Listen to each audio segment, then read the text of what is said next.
Welcome to Martha Family Secrets Stories. You know there are some nights that start completely ordinary. You tie your apron. You check your hair. You tell yourself just get through the shift, just pay the bills, just survive one more night. And then the universe walks through the front door in a charcoal suit and changes absolutely everything. My name is Lucia. I am 26 years old. I work at the most pretentious restaurant in Manhattan.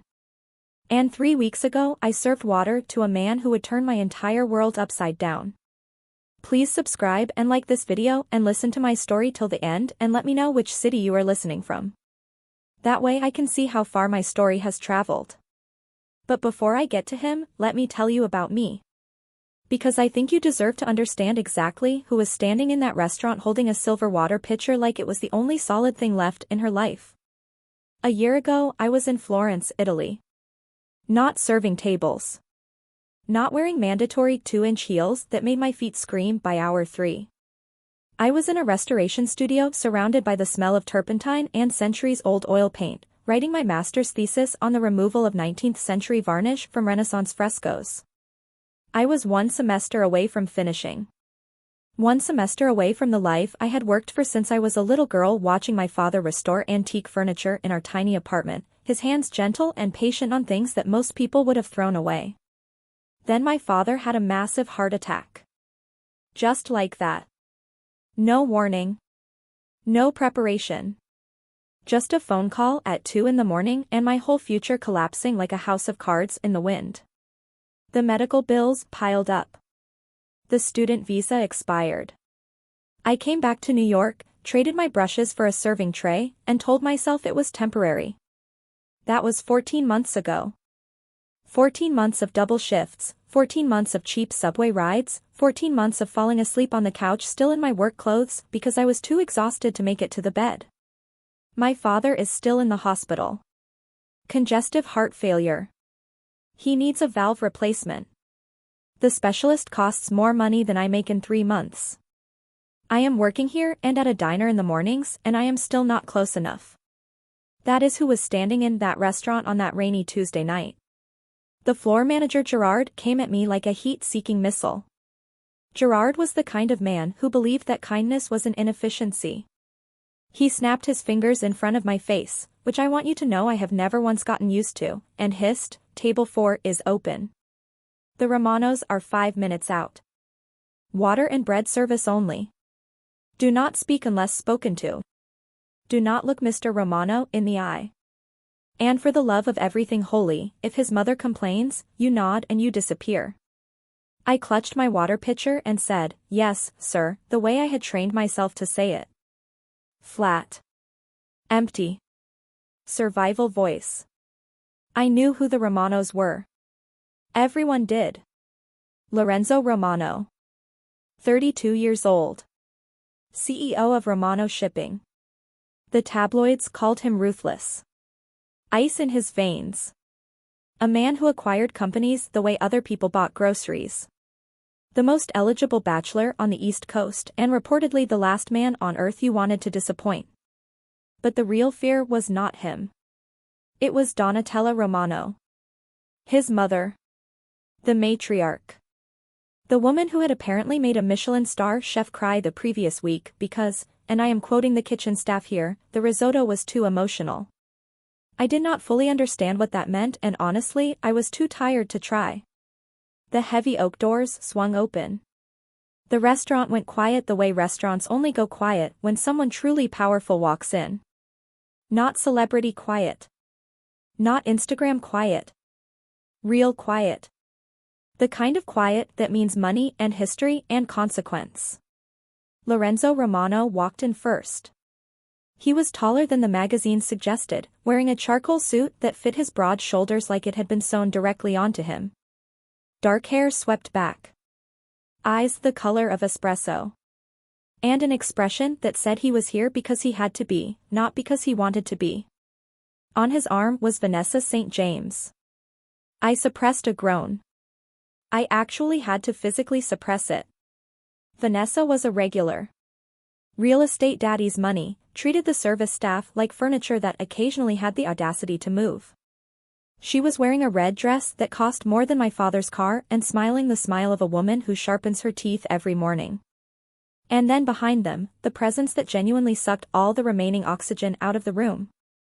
Donatella Romano walked with a cane. Not because she needed it, I would later learn, but because she liked to point at things she disapproved of.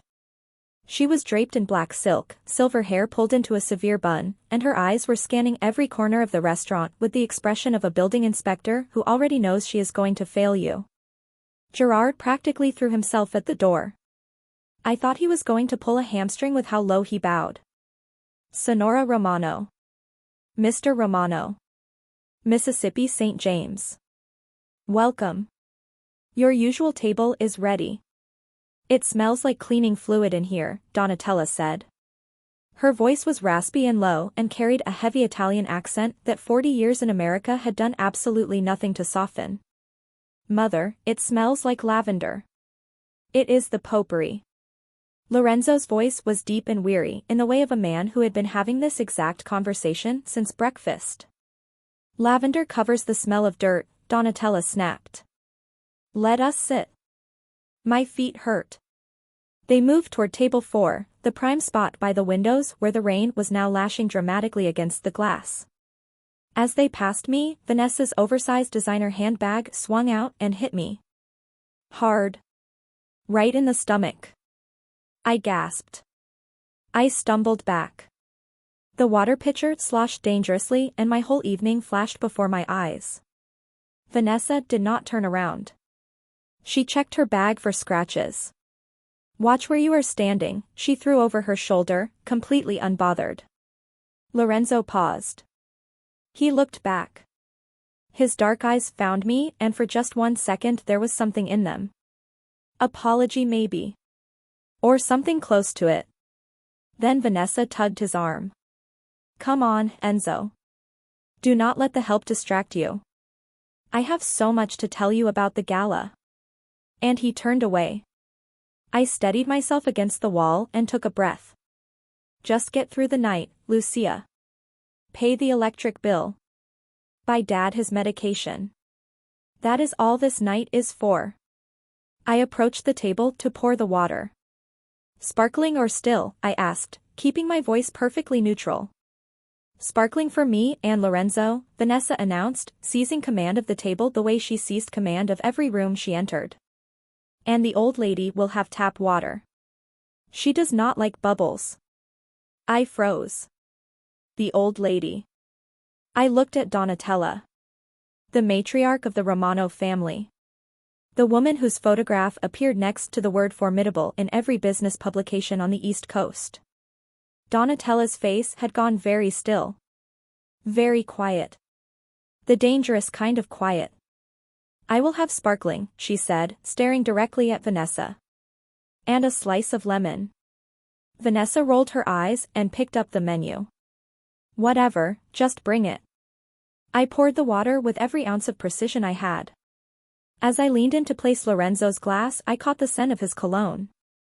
Sandalwood and sea salt. He looked up at me and our eyes met for just a moment. He looked exhausted. Trapped between the socialite on one side and the formidable mother on the other. The expression of a man who had everything and was somehow deeply unhappy about it. Thank you, he said softly. You are welcome, sir, I said. Then Vanessa snapped her fingers. Excuse me.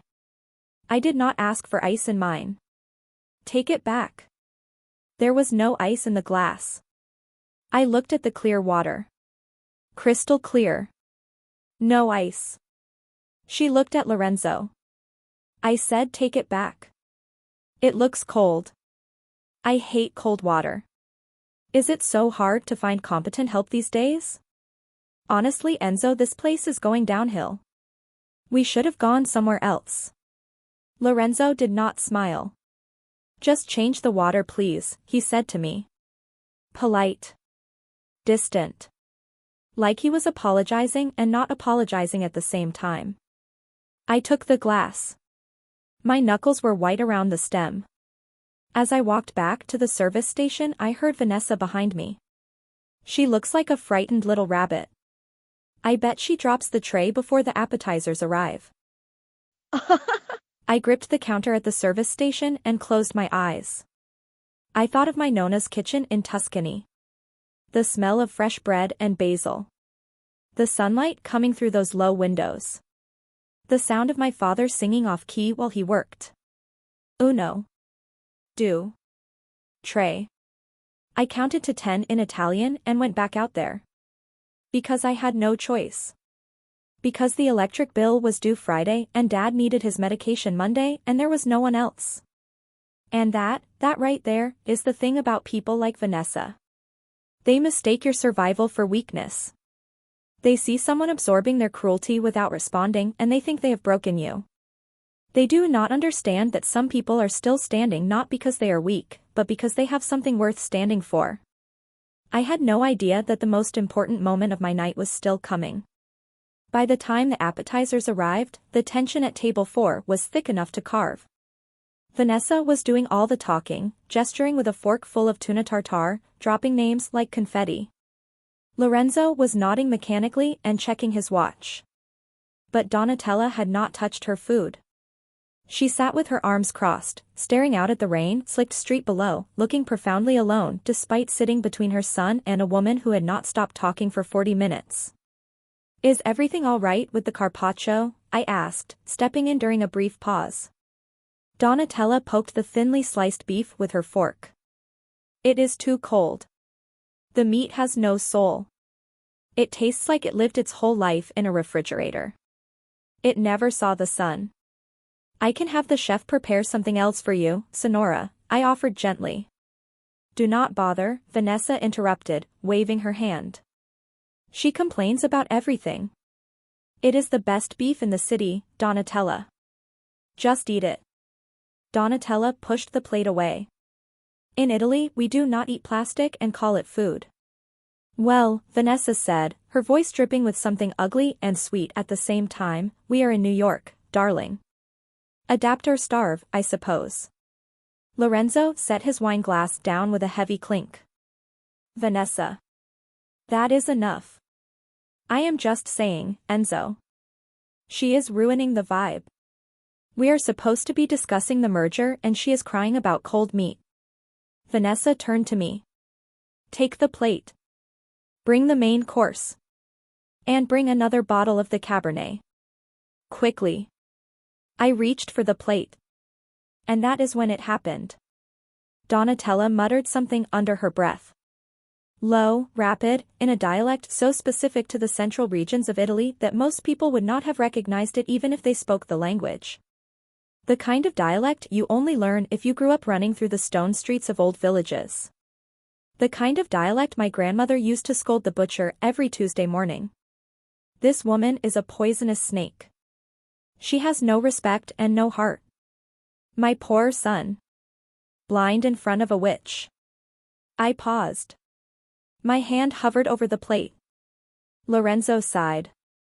"Mama, please speak English." "I am speaking to myself," Donatella said stubbornly. "Since no one else in this city listens." "Oh, let her mutter, Enzo," Vanessa laughed. "Senility comes for us all eventually." That was it. That was the line. I felt the heat rise up my neck. Not professional heat. Personal heat. The heat you feel when someone speaks about another person the way you would only speak about someone if you had already decided they were not fully human. I thought about my father in that hospital bed. Frail and small under those white sheets with the machines beeping their steady rhythm. I thought about how I would set this entire restaurant on fire if someone spoke about him that way. I looked at Donatella. The humiliation burning quietly in her eyes. An old woman, a fierce woman, being dismissed and mocked by a girl who had never once in her life been asked to earn anything. I picked up the plate. I looked at Vanessa. And then I looked directly at Donatella. And I did not speak in polite tourist Italian. I did not speak in careful English. I spoke in the full fluent lyrical rapid-fire dialect of the region. The language of my grandmother. The language of home. "Ma'am. Respect cannot be bought with money and class cannot be worn like a dress. The snake hisses only because it is afraid of the eagle. The silence that followed was absolute. The ambient noise of the restaurant, the clinking glasses, the soft music, the murmur of other tables, it all seemed to fall away and leave just this one table, this one moment, suspended in the air like a held breath. Donatella's eyes went wide. Her mouth opened slightly. Her hand went to the pearl necklace at her throat. Lorenzo froze. He looked from his mother to me and back again. He did not speak the dialect fluently, but he understood the tone, and he certainly understood the shock on his mother's face. Vanessa blinked. What? What did she just say? Did she insult me? I turned back to English. My face was perfectly calm. My heart was slamming against my ribs like it was trying to escape. I simply told Signora Romano that I would remove the plate immediately, madam. Donatella let out a short, sharp laugh. A sound of genuine delight. Bright and surprised and completely unlike anything I had heard from her all evening. No, the old woman said, a smile cracking open her stern face for the first time all night. She said much more than that. She looked at me. Really looked at me. Took in the tired eyes behind the glasses and the messy bun and the cheap mandatory heels. Where are you from, girl? She asked in Italian. Tell me. My father is from Siena, I said softly, answering in kind. But my grandmother was from a small village near Lucca. Donatella breathed the word like a prayer. Lucca. I knew it. I could hear the earth in your voice. Vanessa slammed her hand on the table. The silverware jumped. I do not know what kind of secret code this is, but it is incredibly rude. Enzo, are you going to let the help mock me in a foreign language? Lorenzo held up a hand to silence her. But he was not looking at her. He was looking at me. And the way he was looking at me, that was not the look of a customer looking at a server. That was the look of a man who had just found something he did not know he was missing. You speak the dialect, he said, his voice low. My mother has not heard anyone speak that dialect in New York in 20 years. It is a beautiful language, sir, I said, clutching the dirty plate. It would be a shame to forget it. You are fired, Vanessa shrieked. Manager. Gerard. I want her fired right now. And that is where this night stopped being an ordinary night. Because what Lorenzo Romano said next, I promise you, I genuinely did not see coming. Stay with me for part 2.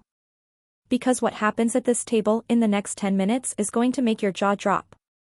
I am serious. Do not go anywhere. Gerard materialized out of thin air the way floor managers do when they sense disaster approaching. His face had already drained of color. Mississippi St. James, is there a problem? This incompetent server insulted me, Vanessa announced, her voice carrying to half the restaurant. She conspired with the old woman in a foreign language to mock me at my own table. I want her gone. I want this meal comped. I want her badge and I want her out of my sight before the main course arrives. Gerard turned on me. His eyes were doing the thing where they were screaming even though his face was still attempting professionalism. Lucia, what did you do? She did nothing. The voice was quiet but it hit the room like a stone dropped into still water. Donatella Romano had spoken. She did not look at Gerard. She looked at her son. Lorenzo. If this girl leaves, I leave. And if I leave, you may personally explain to the entire board of directors why the Romano matriarch is no longer supporting your merger. The threat sat in the air. Lorenzo looked at Vanessa. Her face was flushed with the particular rage of someone who has never in their life been told no and is currently discovering what it feels like. Then he looked at me, standing there in my cheap uniform holding a dirty plate with my chin up and my knees absolutely shaking inside my work slacks. And Lorenzo Romano smiled. It transformed his face entirely. Took years off. Made him look like a different person. Like the person underneath the tabloid version. Gerard, he said calmly. Yes, Mr. Romano. Lucia is not going anywhere. In fact, Lorenzo leaned back and unbuttoned his suit jacket. I think she should join us. Pull up a chair, Lucia. What? Vanessa and Gerard shouted at exactly the same moment. I said, and Lorenzo's dark eyes found mine and did not move. Pull up a chair. I want to hear about Luca. And I think my mother would appreciate the company of someone who actually has a soul. Lucia's heart stopped. Completely stopped. Sir, I stammered, I cannot. I am in uniform. I am on the clock. I could lose my job. You will not lose your job, Lorenzo said, and his voice dropped to something quieter. Something that felt like a private conversation even though there were 200 people in the room. Because I just bought the restaurant. The sound Vanessa made then, it was somewhere between a gasp and a screech, and honestly, I do not have a better word for it. You cannot be serious. I am very serious, Lorenzo said, pulling out the empty chair beside him. He tapped his phone screen twice and set it on the table. I just texted my head of acquisitions. The owner has been trying to sell to my hospitality group for 6 months. I agreed to his asking price. Effective immediately, I own the building, the wine cellar, and the employment contracts of everyone in this room. He looked at Gerard. Gerard, bring a clean wine glass for Lucia. Now please. Yes, Mr. Romano, Gerard squeaked, and I genuinely think he might have jogged. Mr. Romano, I said, and I could feel the whole restaurant watching. I cannot sit down while I am in uniform. I smell like the kitchen. You smell like hard work and dignity, Donatella said, gesturing imperiously to the chair. Sit down, Bambina. Do not make an old woman beg. My neck hurts looking up at you. And so I sat down. The chair was soft and plush, a profound contrast to every surface I had rested on in the last 14 months, and for one surreal moment I just felt it. The softness of it. And I wanted to cry for reasons I could not entirely explain. This is a joke, Vanessa said, her voice pitching high. You are letting the help sit at the table. She is wearing an apron, for God's sake. She is wearing the uniform of someone who provides for her family, Lorenzo said, and his voice dropped to the temperature of something that could freeze vodka. Something you have never once had to do, Vanessa. Gerard came back trembling, poured a glass of vintage Cabernet for me with hands that were genuinely shaking, and then retreated to a safe distance. Drink, Donatella commanded. It helps with the shock. I took a small sip. The wine was rich and complex and tasted like blackberries and velvet and a life I had no business sitting inside. So, Donatella said, leaning forward and ignoring Vanessa as completely as if she had simply ceased to exist. You said your father is from Siena. What does he do? He was a carpenter, I said, and my voice found a little steadiness for the first time all night. He restored antique furniture. That is how I fell in love with restoration. I was studying art restoration in Florence before he got sick. 1 semester from finishing my master's. Lorenzo's head turned slightly. Art restoration. You have a master's degree. Almost, I said, looking down at the wine glass. My thesis was on the removal of 19th century varnish from Renaissance frescoes. But my father had a massive heart attack and the American healthcare system, well. I had to come back. Pay the bills. Take care of him. Boring, Vanessa groaned, throwing her napkin onto the table. Can we stop listening to the staff sob story? Enzo, we have opera tickets tomorrow. I need to know if you are wearing the tuxedo or the tails. I am not going, Lorenzo said simply. Vanessa went completely still. Excuse me? I am not going to the opera with you, Vanessa. Lorenzo turned his body fully toward her. Actually, I think this dinner is over for you. The air left the room. You are kicking me out, Vanessa whispered, her voice cracking. For her. She is a waitress. She is nobody. My father is your father, Lorenzo said, and his eyes went hard and final. But business does not require me to endure your cruelty toward my mother or my staff. You called my mother senile. You hit Lucia with your bag and did not even turn around. You ordered tap water for the matriarch of my family at a 5-star restaurant to demean her. I do not care who your father is. Get out. The whole restaurant was watching now. Nobody was pretending otherwise. Vanessa stood up. She grabbed her purse. Her face was splotchy and her voice had lost its careful honey coating entirely. You will regret this, Lorenzo. You think this little peasant girl is special? She saw a rich man and his mother and she played the Italian card. She is a gold digger. She is nothing. She turned that glare onto me like a spotlight. And you. You do not get comfortable. You stepped into a world you do not understand. I crush people like you for sport. With a final dramatic hair flip, she stormed out of the restaurant. Her heels clicked against the floor like gunshots. The room sat in silence for a long moment. And then Donatella Romano let out a long slow sigh of relief. Finally, she said. The air smells clean again. She looked at me and winked. You did not say a single word and you won, ragazza. I managed a small smile. I did not mean to cause trouble, Sonora. Trouble, Donatella said, patting her son's hand with great satisfaction, is exactly what my son needs. He has been dead inside for 3 years. Look at his face now. He has color in his cheeks. Lorenzo actually blushed. He looked at me with an intensity that made breathing briefly difficult. Ignore my mother, he said softly. But she is right about one thing. I am sorry for how you were treated tonight. And I am serious about the restaurant. You are no longer a server here. He paused. Come to Romano Tower tomorrow morning. 9 a.m. The penthouse floor. I have a job for you. One that does not involve carrying water. I stared at him. Looking for the trick.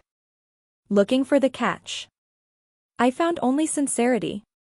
Okay, I breathed. I will be there.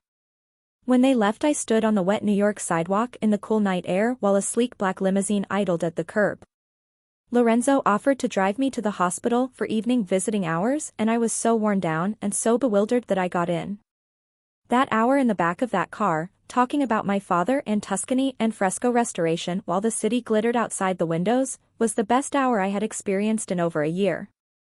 But midnight always strikes for every Cinderella.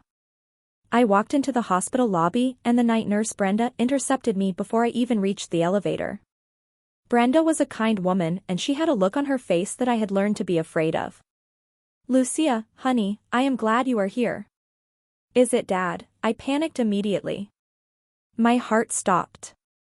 Is he okay? He is stable physically, Brenda said quickly. But the administration office called an hour ago. There was a flag placed on your payment account.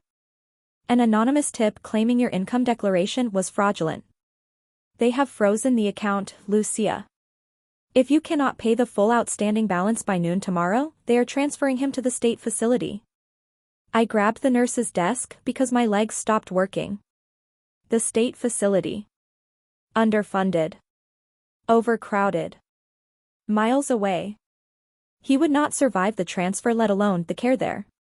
Who flagged it? I whispered. Brenda looked deeply uncomfortable. The tip mentioned a Vanessa St James. Vanessa. She had not just left the restaurant. She had gone to war. She had used her father's connections to target my father's hospital account while she was still in the elevator, probably. As revenge. As punishment. As a message. She is trying to kill him, I said, and I heard my own voice as if from a great distance, very calm and very horrified at the same time. She is trying to kill my father to punish me. You have until noon tomorrow, Brenda said softly. I am so sorry. I walked to my father's room and sat in the plastic chair beside his bed and held his rough calloused hand in both of mine. He was sleeping. Looking frail and small. The machines beeping their steady rhythm. The hope I had felt in that limousine shattered. If I went to Lorenzo immediately and told him what was happening, I would prove every word Vanessa said. Gold digger. Saw a rich man. Played the Italian card. I would walk into that tower looking exactly like the villain she had spent the last 2 hours painting me to be. But if I did not go, my father would be transferred by noon. I wiped my face with the back of my hand. I tightened my grip on my father's hand. Then my phone buzzed. A gossip blog notification. Scandal at the Velvet Room.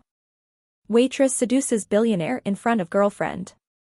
Exclusive photos inside. There was a blurry photo of Lorenzo's hand on my back as he guided me into the limousine. The caption read, "Sources say the waitress staged the confrontation to humiliate socialite Vanessa St James." Is this the new face of gold digging? Vanessa was destroying my reputation before I even walked into the interview. I sat in the dark next to my sleeping father and felt something inside me shift.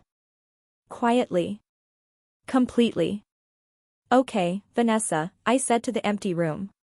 "You want a villain. You just made one.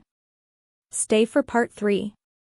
Because what happens in that tower the next morning is not what either of us expected. And it is going to change everything." The lobby of Romano Tower was designed to make you feel small.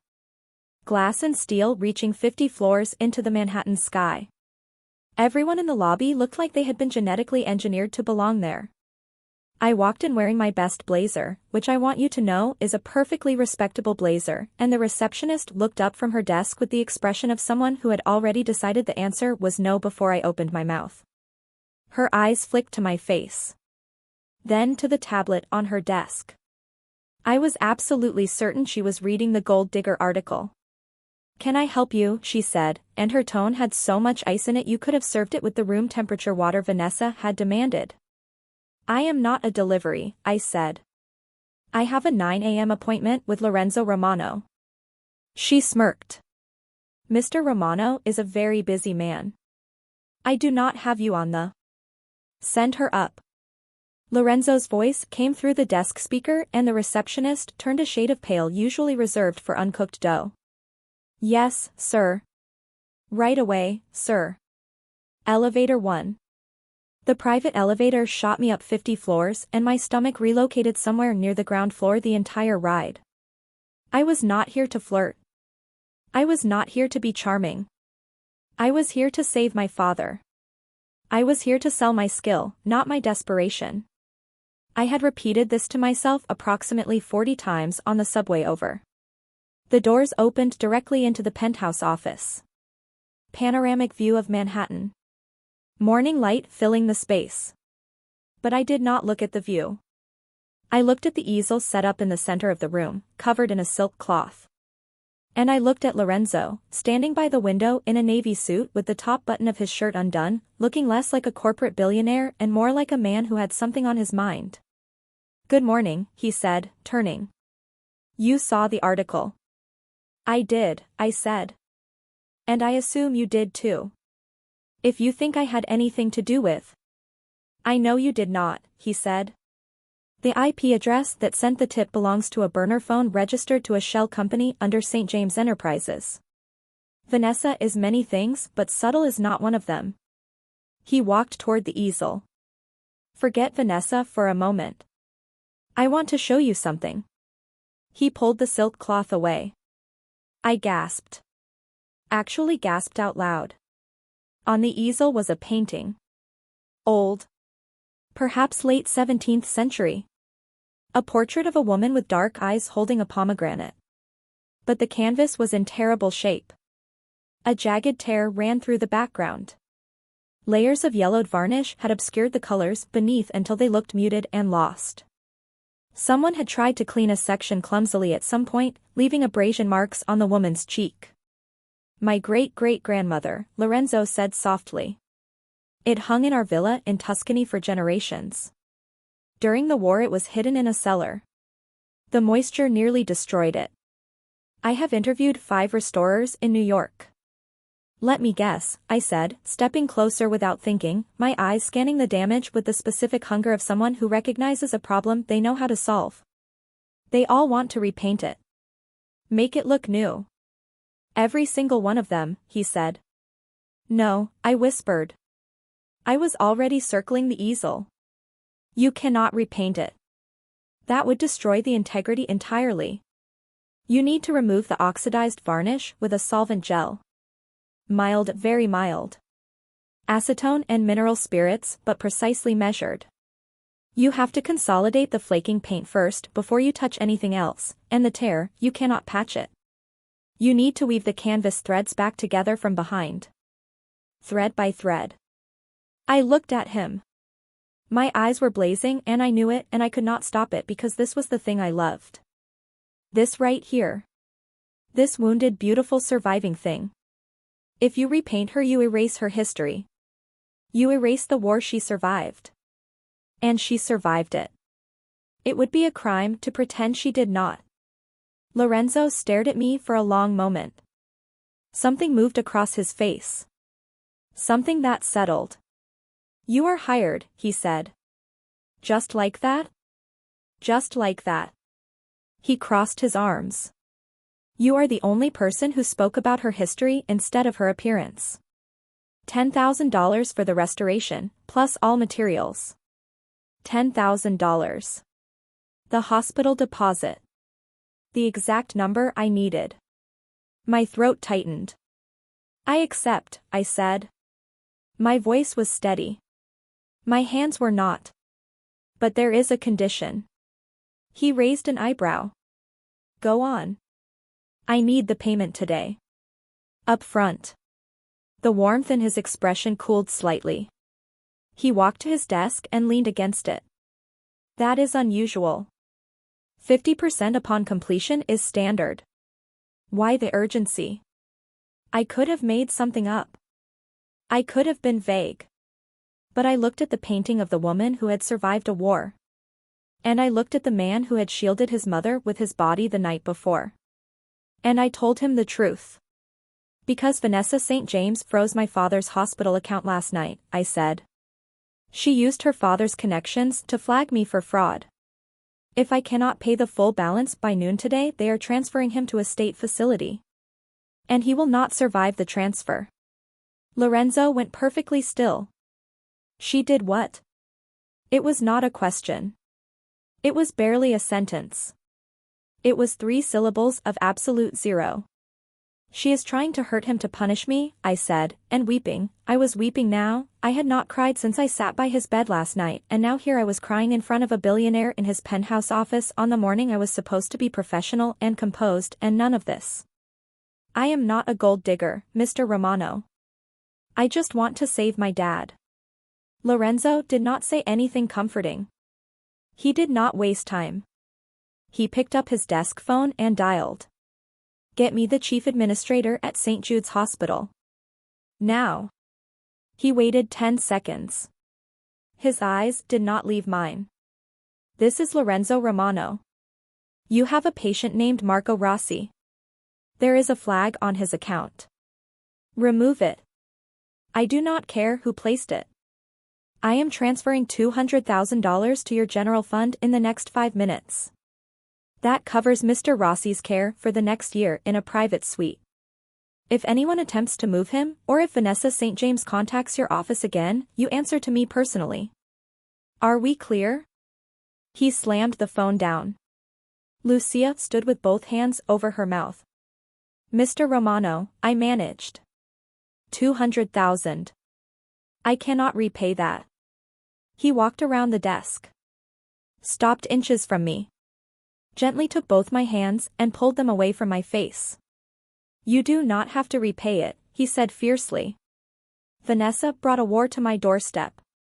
She attacked an innocent man who has nothing to do with any of this. That is an insult to me and I do not let insults stand. You focus on the painting. I will handle the monster. I stood there in the penthouse office of Romano Tower with tears drying on my face and the smell of an old painting behind me and this man looking at me like I was something real. And I did not know yet how the story would end. But I knew that something had shifted. The snake had hissed. And the eagle was awake. Stay for part 4. Because the 3 weeks that follow are the most beautiful and the most dangerous of my life. And Vanessa is not done. Not even close. In fact, she is just getting started. 3 weeks passed. And they were the strangest, most beautiful 3 weeks of my entire life.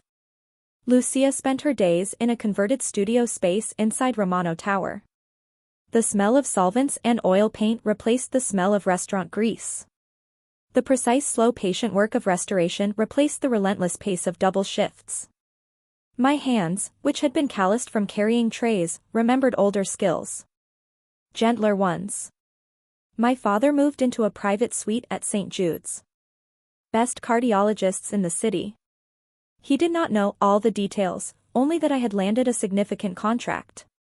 He called me every morning and called me his clever girl, and I sat on the studio floor with paint on my hands and cried the good kind of crying. But the best part of the days were the evenings. Lorenzo would come down to the studio around 6 o'clock. He would loosen his tie. He would pour 2 glasses of wine. And he would just watch me work. We talked for hours. Not about business. Not about money. About art and Italy and childhood and the kind of things you only talk about with someone when you have stopped trying to impress them. I learned that Lorenzo hated the shipping business. That he only ran it because his father built it and he could not bring himself to let it die.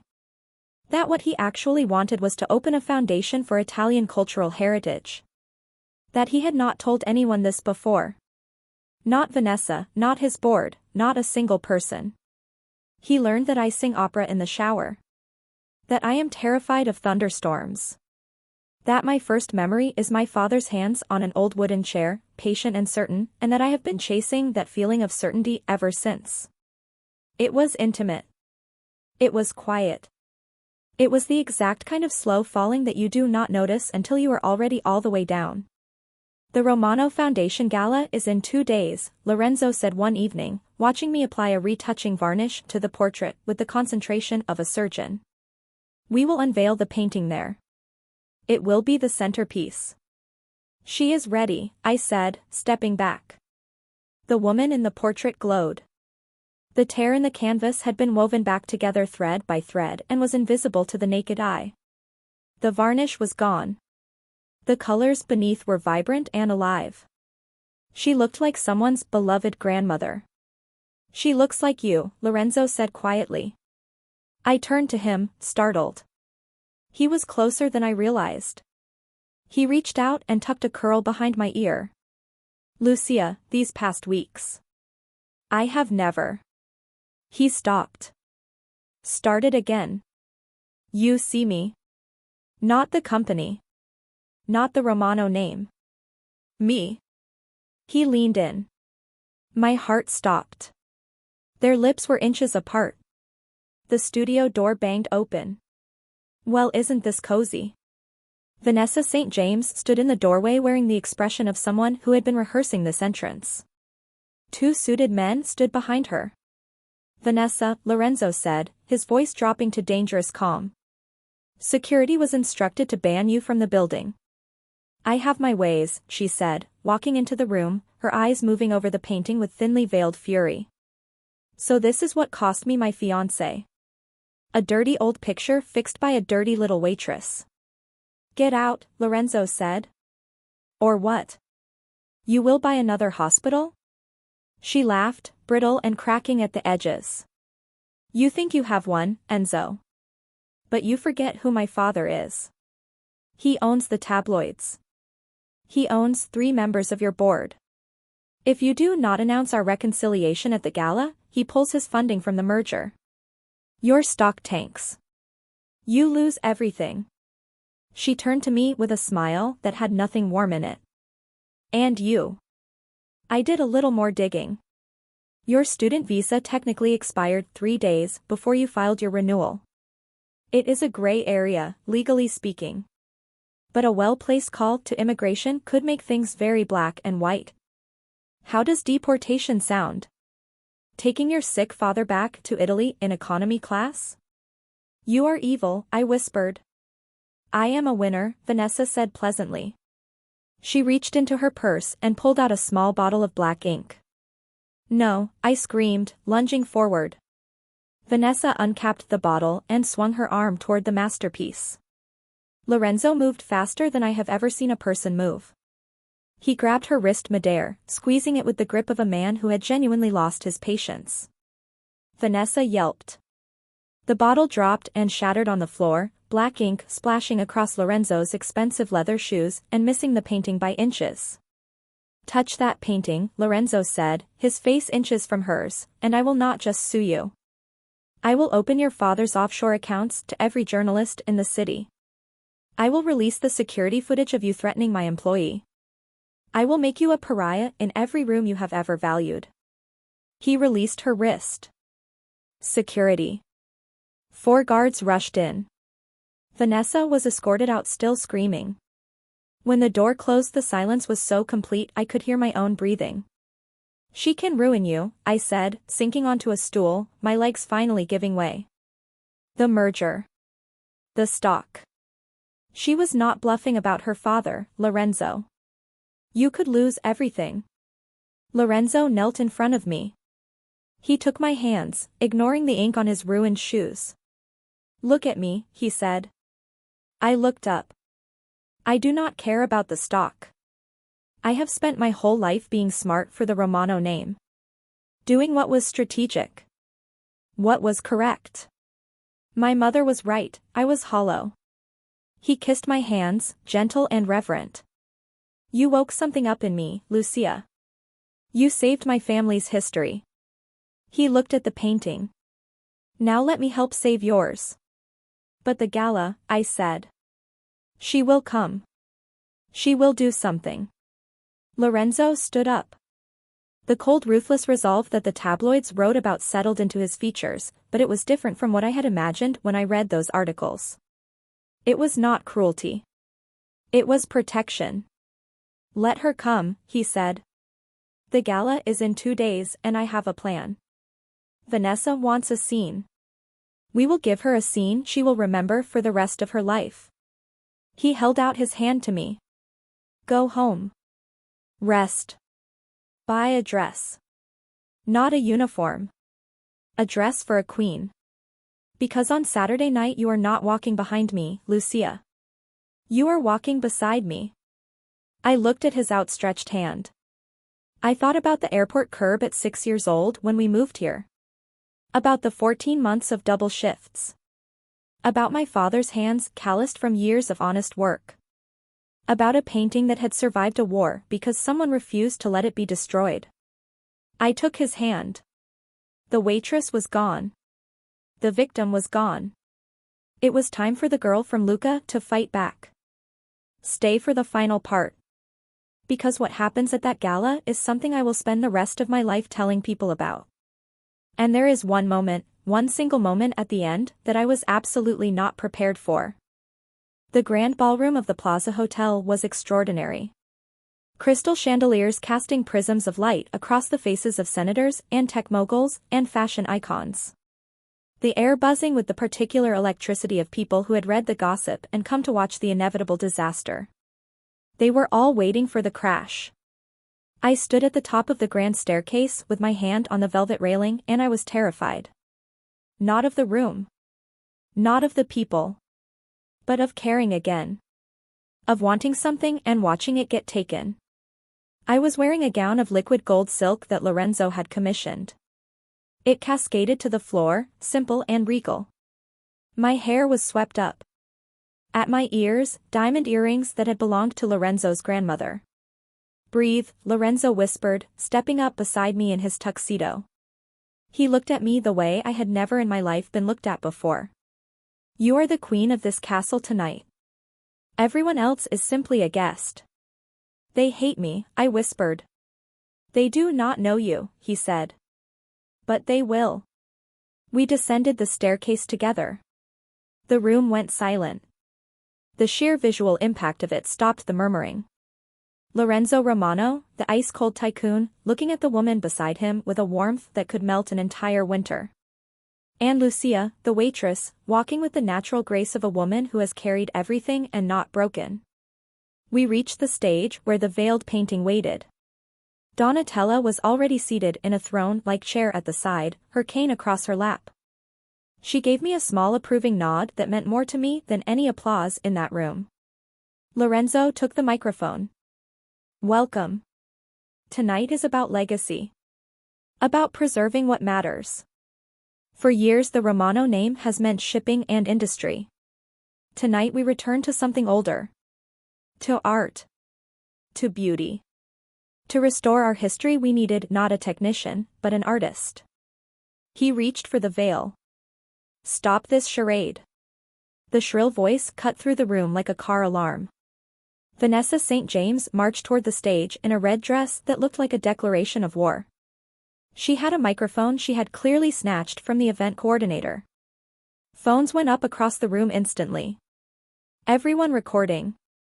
Ladies and gentlemen, Vanessa announced, turning to the crowd with the confidence of someone who has never once been wrong and does not intend to start tonight. Look at her. A waitress. Scrubbing tables 3 weeks ago. Now she is wearing Romano family jewels. She is a fraud. She played the Italian card. She is a gold digger who saw a rich man and a sick father and decided to cash in. I have documentation. Visa irregularities. Financial records. She is using him.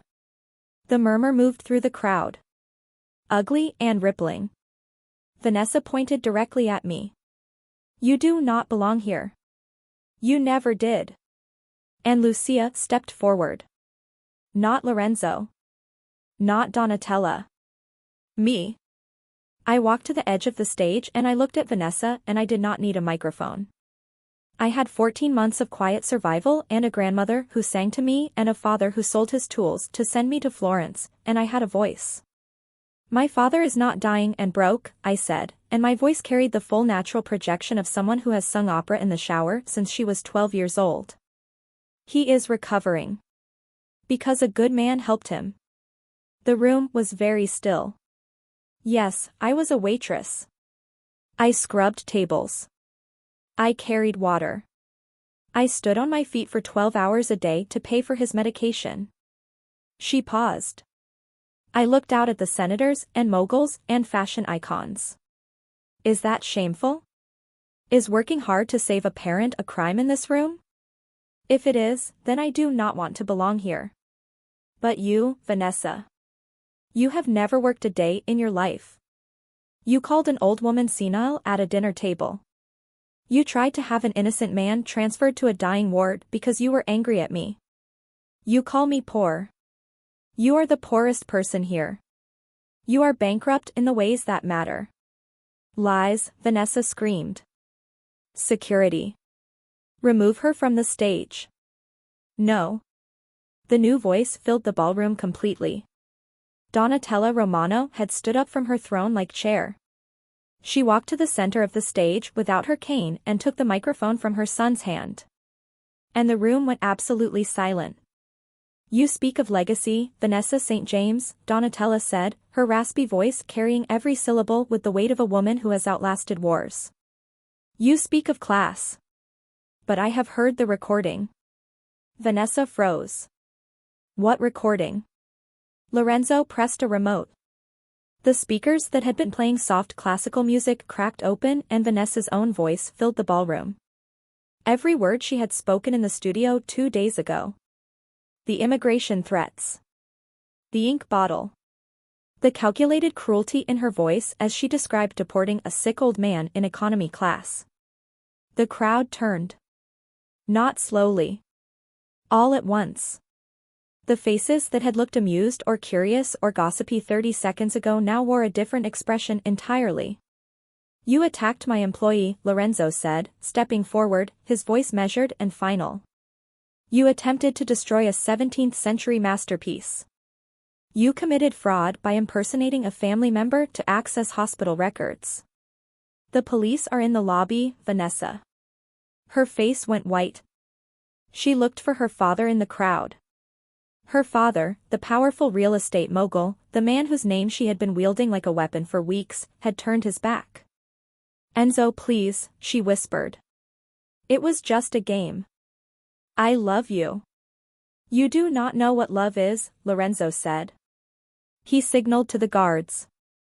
Vanessa was escorted out of the Plaza Hotel still sobbing, and the applause started slow and then built until it filled every corner of that glittering ballroom. Donatella had started it. Lorenzo put his hand on the small of my back. "Are you all right?" "I think so," I said, my adrenaline slowly fading into something that felt like sunrise. "Then let us finish what we started." Together we pulled the veil from the painting. The crowd gasped.